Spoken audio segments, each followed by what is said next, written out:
This episode of Engineering the Future is brought to you by The Personal, OSPI's home and auto insurance partner. These past few months have shown us just how important it is to have someone in your corner. When it comes to home and auto insurance, The Personal can be that someone. If you would like to learn more about this exclusive program, visit thepersonal.com/OSPI.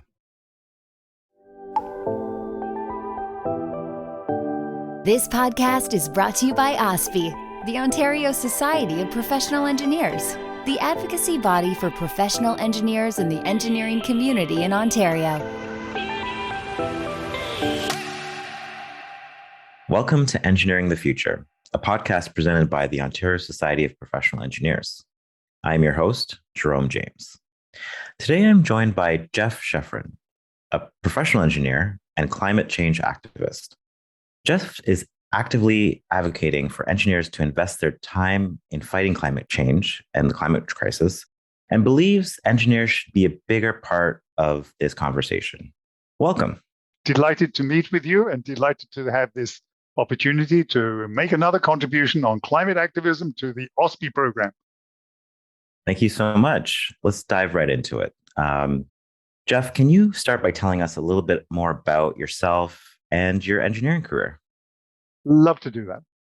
I graduated many years ago over in England from a technical college, which is now part of London University. And I have two BSc equivalent engineering degrees, one in manufacturing engineering and the other one in mechanical engineering. I stayed on for a postgraduate year in human resources or human sciences because I was very interested in that field. Then for my career, I first joined a large American company in the ceramics industry over in England. Okay. I started as an industrial engineer, got fairly quickly promoted to becoming the maintenance superintendent. And after a few years, I then was headhunted by the great mother Unilever, the international food conglomerate, and I joined them. And as the time unfolded, I became somewhat of a specialist in a food process, which didn't exist in North America. So I was dispatched over to Canada to recreate a processing plant to allow this product to be manufactured for sales and distribution. As that evolved, I had several other responsibilities over the years in my career with Unilever. But then I joined a pharmaceutical company, a large privately held Canadian pharmaceutical company, and continued my career there.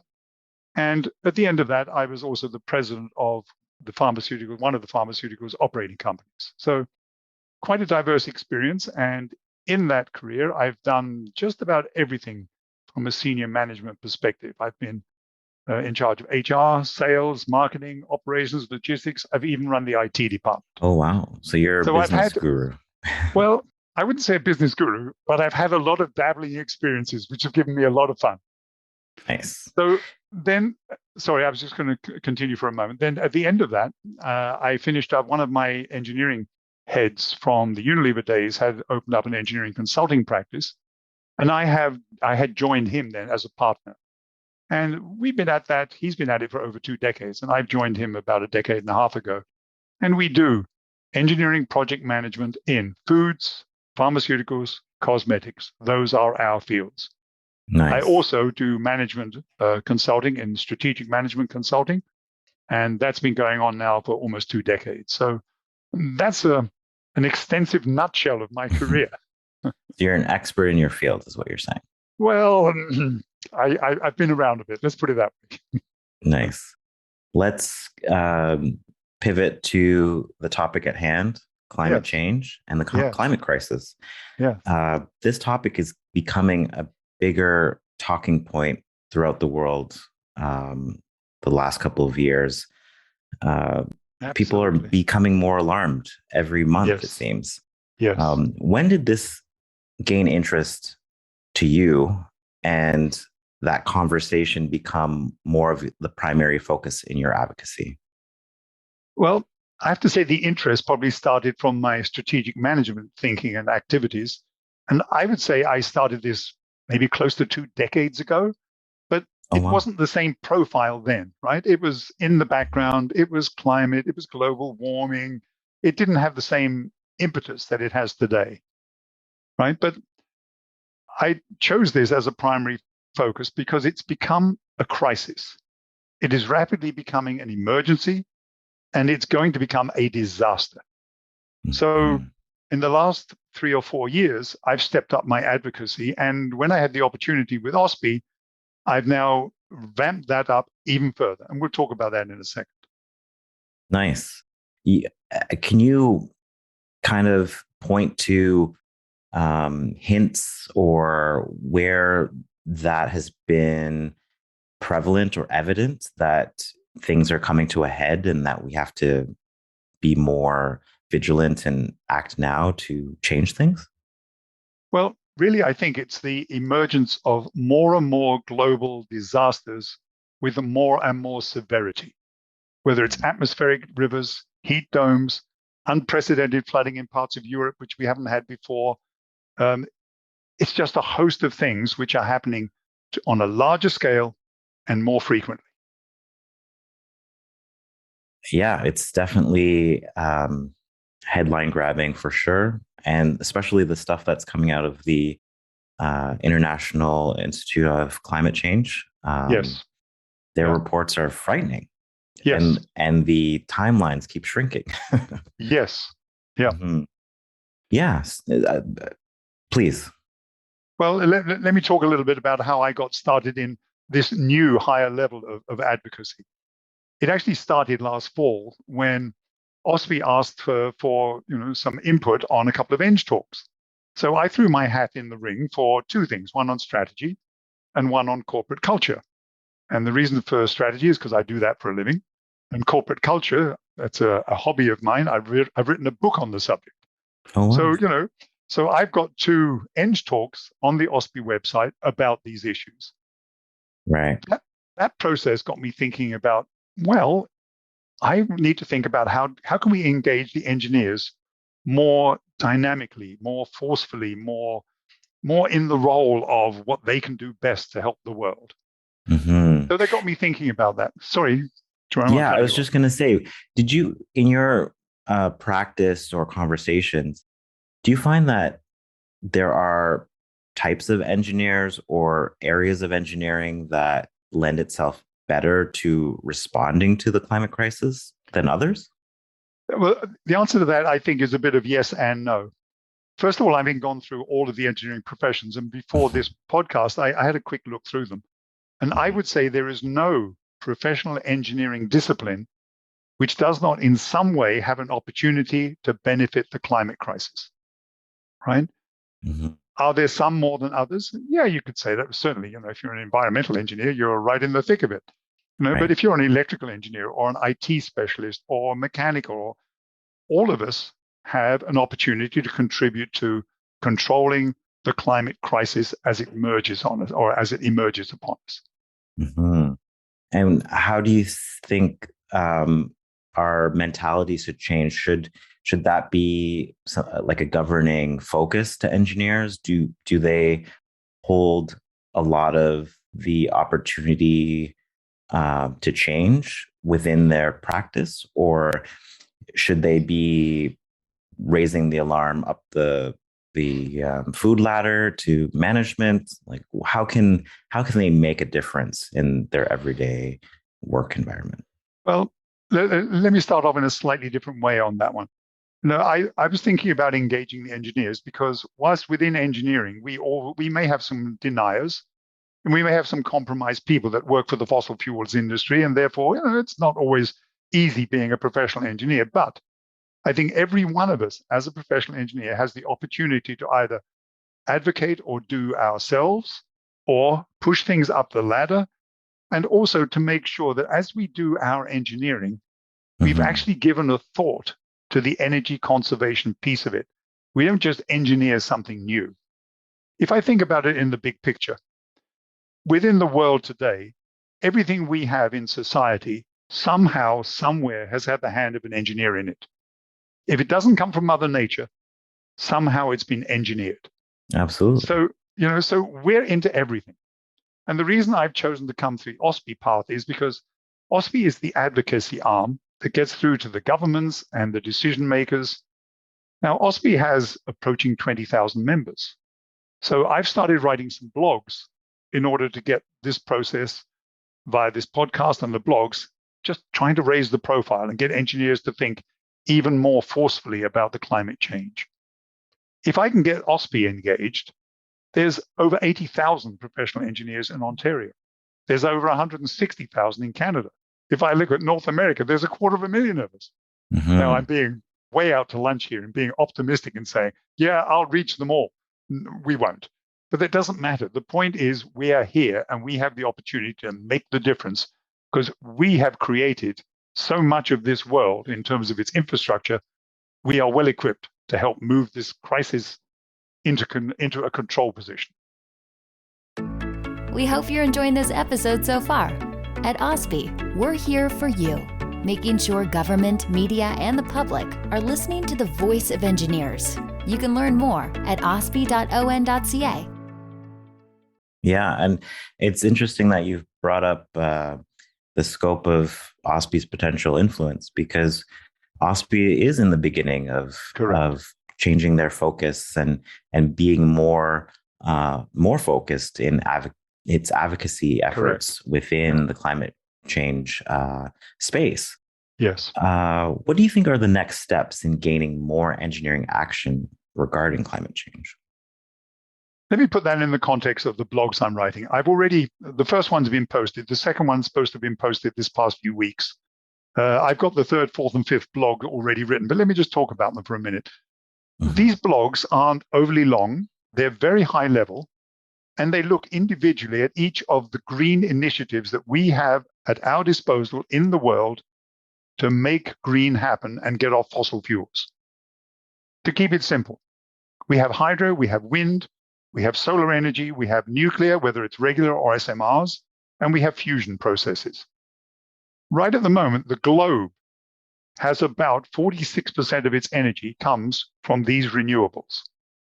Mm-hmm. But the ratio of non-renewables, the fossils, is the other 60-odd%. But when you look at how we use energy in the world, and this is from data that I've gathered, the data has changed a bit with the pandemic, but the globe uses at the moment 135,000 terawatt hours of fossil energy.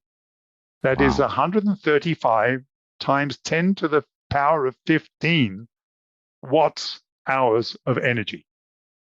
The offset is electrically, we only have 27,000 terawatt hours installed. That's a 5-to-1 ratio.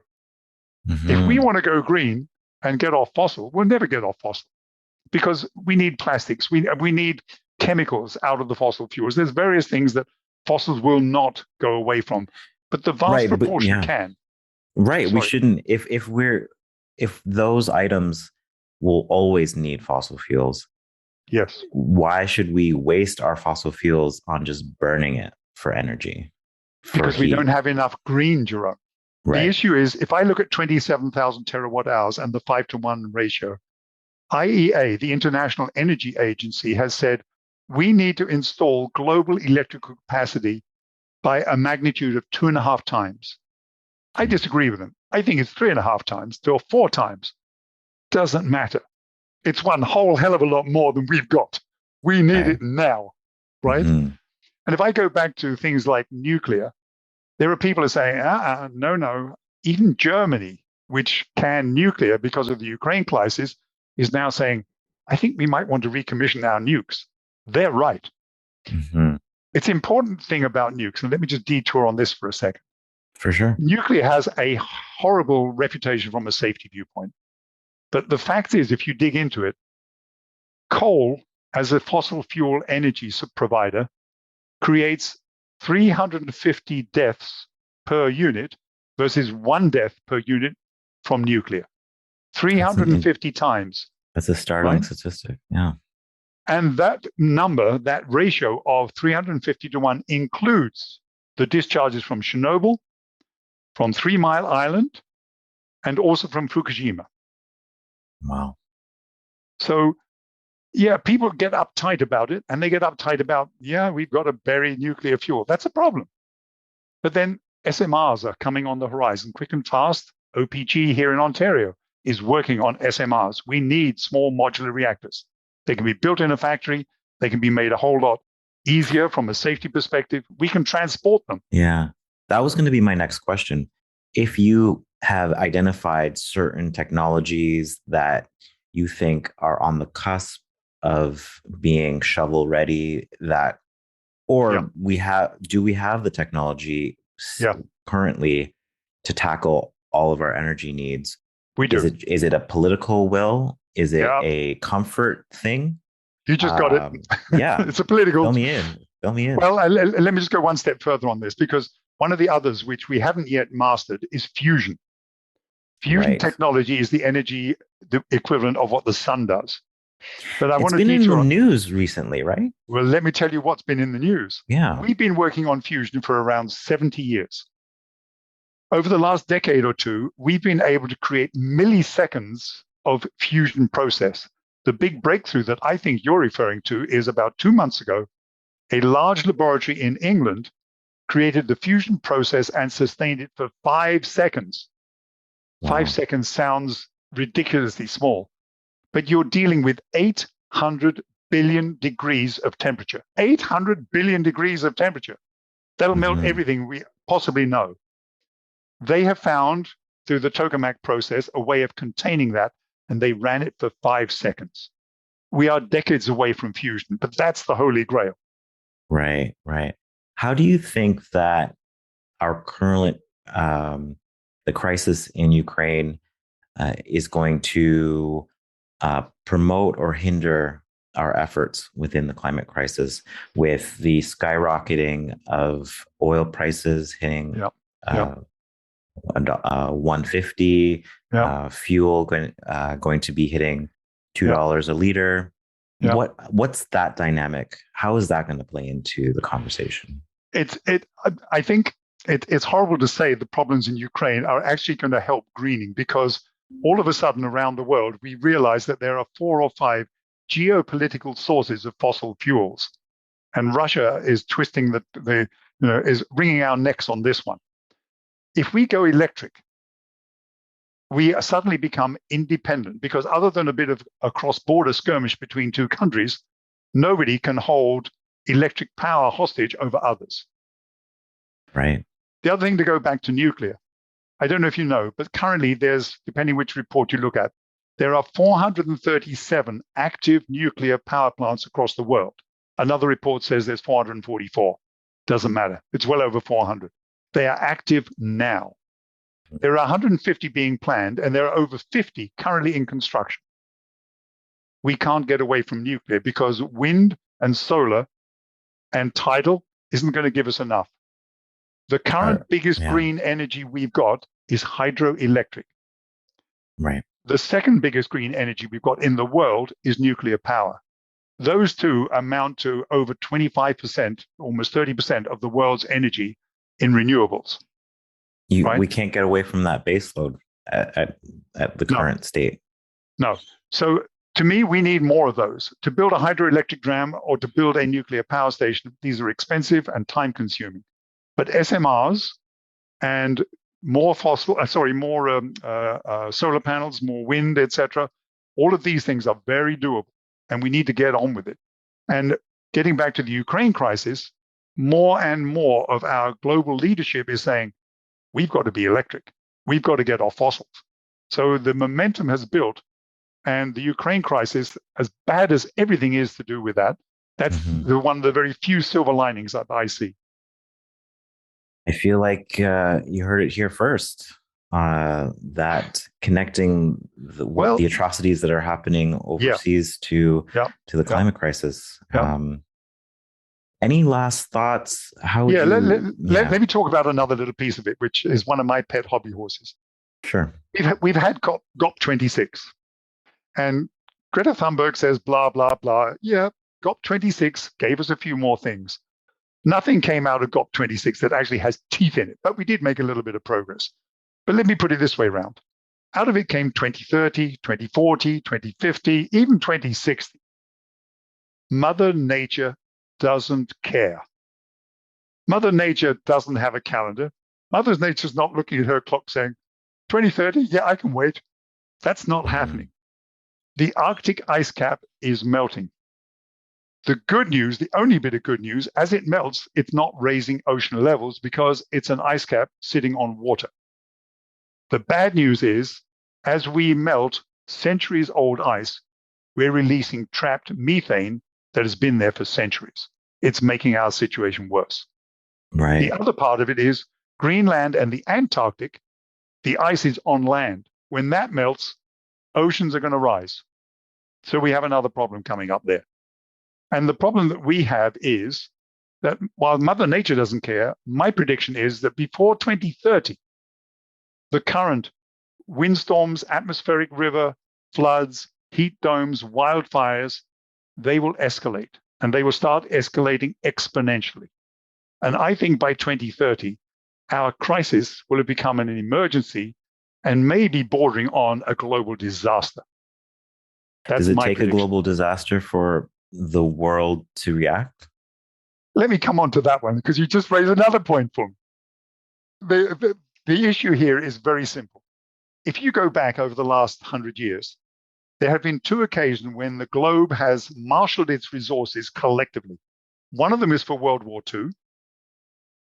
The other one is for the pandemic. For the pandemic, I've got different numbers on this, it depends on what I read, but we've spent 12, 24, 30 trillion dollars fighting the pandemic. Why? Because the global leadership decided every country needs to print the money and make this happen. The good news in that is the ratio of our global debt to GDP is just maintaining the balance so that we have enough GDP generated that in theory we can pay down the debt. Right. So can we make global climate crisis a controllable event? We need $40 trillion. Add 40 to the 240 trillion that are already the global debt. Yeah, that's a big number. But heck, if the climate crisis is biting our backsides, we better do something. And our political leadership is great at COP26. And then they're back home doing what they usually do, blah, blah, blah. It's not happening.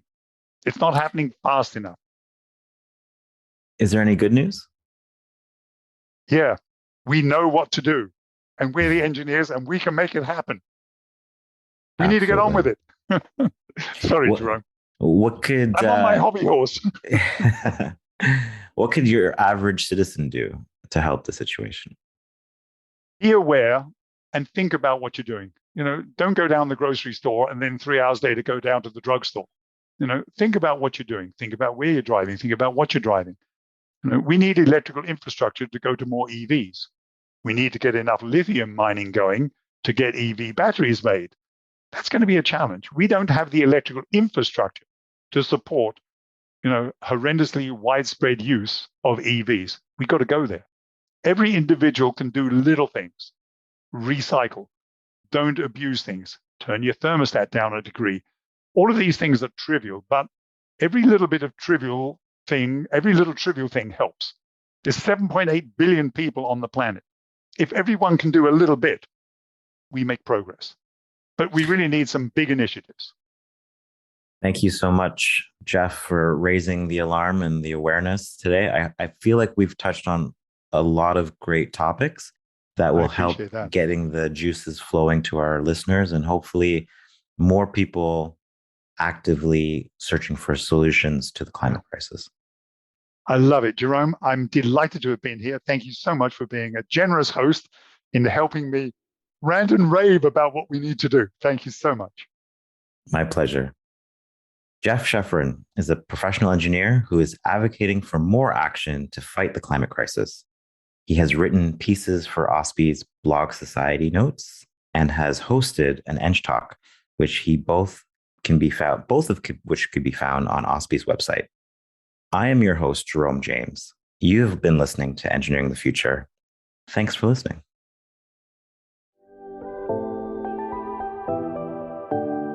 From all of us at OSPI, the Ontario Society of Professional Engineers, thanks for listening.